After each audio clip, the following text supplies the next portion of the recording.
আমরাও তৈরি নরেন্দ্র মোদীকে ভালো করে উত্তর দিয়ে দেবো।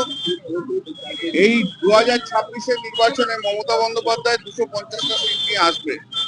এই যে দাওয়া বাজবে না, এখান থেকে যে বাঁশি বাজবে, 2029-এ মোদী ফিনিশ। বিজেপি আর কটা পাবে? 30-এর নিচে। হ্যাঁ, যতই বাড়ানোর চেষ্টা করো পারবে না।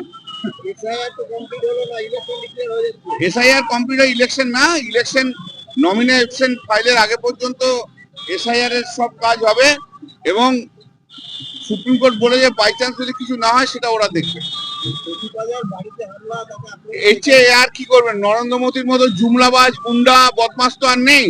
নরেন্দ্র মোদী অমিত শাহ তো ওই করেই এসেছিল গুজরাটে। এখন ভারতবর্ষে এসে সারা রাজ্যে, সব রাজ্যের কেন্দ্রীয় যে যারা ক্যাবিনেট মিনিস্টার আছে তাদের বাড়িতে তাদের লোকজনদের দিয়ে ঢিল ছোড়াচ্ছে। এসব তো নরেন্দ্র মোদীর প্ল্যান, অমিত শাহর প্ল্যান। ওদের কাছে কখনো সভ্য ভব্য রাজনৈতিক কালচার এসব তো এক্সপেক্ট করতে পারবেন না।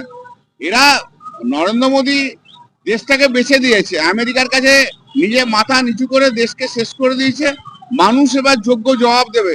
গণতন্ত্র শেষ, ভারতবর্ষে কোনো গণতন্ত্র নেই। সেই গণতন্ত্র বাইরেও নেই, পার্লামেন্টের ভেতরেও নেই। এ তো আমরা অভিযোগ করছি, গণতন্ত্র নেই ভারতবর্ষে।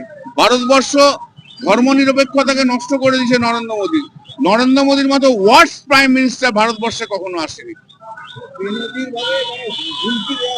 এটা দেখলাম কালকে, তো বলে চুন চুনকে দেখলেঙ্গে। এই যদি একটা প্রধানমন্ত্রীর ভাষা হয় বখাটে ছোকরাদের মতো, তারা তার কাছ থেকে কি আশা করবে? চুন চুনকে দেখলেঙ্গে হিন্দি সিনেমার ডায়লগ বলছিস নাকি?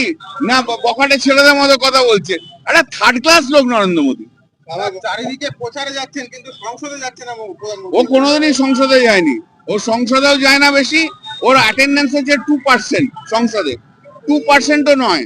আর হচ্ছে ও মিডিয়াও কখনো ফেস করেনি, দুটো জিনিসও করেনি। ও গণতন্ত্র যেখানে সেখানে ও থাকে না, অগণতন্ত্র যেখানে সেখানে থাকে। যেখানে গুন্ডা বদমাশি করতে হবে সেখানে থাকে, যেখানে নয় আমেরিকার কাছে মাথা নোয়ানোর সময় সে সময় আছে, পিঠ দর্পে যায় অন্য জায়গায়। কি করছে ভগবান জানে। ওই ইয়েকে পাঠিয়ে দিন না, অমিত শাহকে, আর তার সঙ্গে সাথী হিসেবে শুভেন্দু অধিকারী। সমস্ত ইরান থেকে সমস্ত তেল ফেল নিয়ে আসুক। কি করছে এটা? ওর তো অমিত শাহ একটা ষাঁড় আছেই, সেটা কাঁথির ষাঁড়টা তো রয়েছে ওর ঘাড়ে দিয়ে। হরমুজ হোক আর নাই হোক, ওর ঘাড়ে দিলেই সব বেরিয়ে চলে আসবে। গোটা কত সিলিংটা দিয়ে দিক না, ও যেখানে ইচ্ছা দাঁড়াক সেখানেই হারবে। ও শখ অনেক। এসআইআর এ সারা বাংলা জুড়ে কয়েক লক্ষ বৈধ ভোটারের নাম বাদ আছে। সে তো আপনার চেয়ে আমি ভালো করে জানি, আপনার চেয়ে তো আমি বেশি লড়ছি। আপনি তো শুধু বাইট নিচ্ছেন। আমাদের লড়তে লড়তেই সবাইকার ক্ষতি হবে, একা তৃণমূলের নয়। সবচেয়ে বেশি ক্ষতি বিজেপির।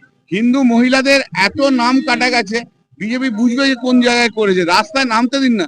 এই তো দেখলেন প্রায় 2 ঘন্টা মিছিল করলাম।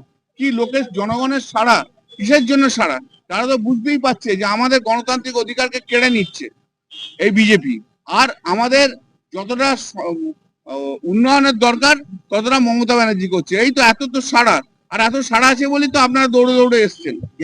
গ্যাসের অভাবে স্কুল বন্ধ। নরেন্দ্র মোদী সারা ভারতবর্ষ বন্ধ করে দেবে, আপনি চিন্তা করবেন না। নরেন্দ্র মোদী সারা ভারতবর্ষ বন্ধ করে দেবে। আর ওর কিছু পেট মিডিয়া আছে, আপনাদের কথা বলছি না, আপনাদের মালিকদের কথা বলছি। ওদের কিছু পেট মিডিয়া আছে, তাদের দিয়ে তাদের কাছেই রাজা হয়ে থাকবে, আর কোথাও থাকবে না।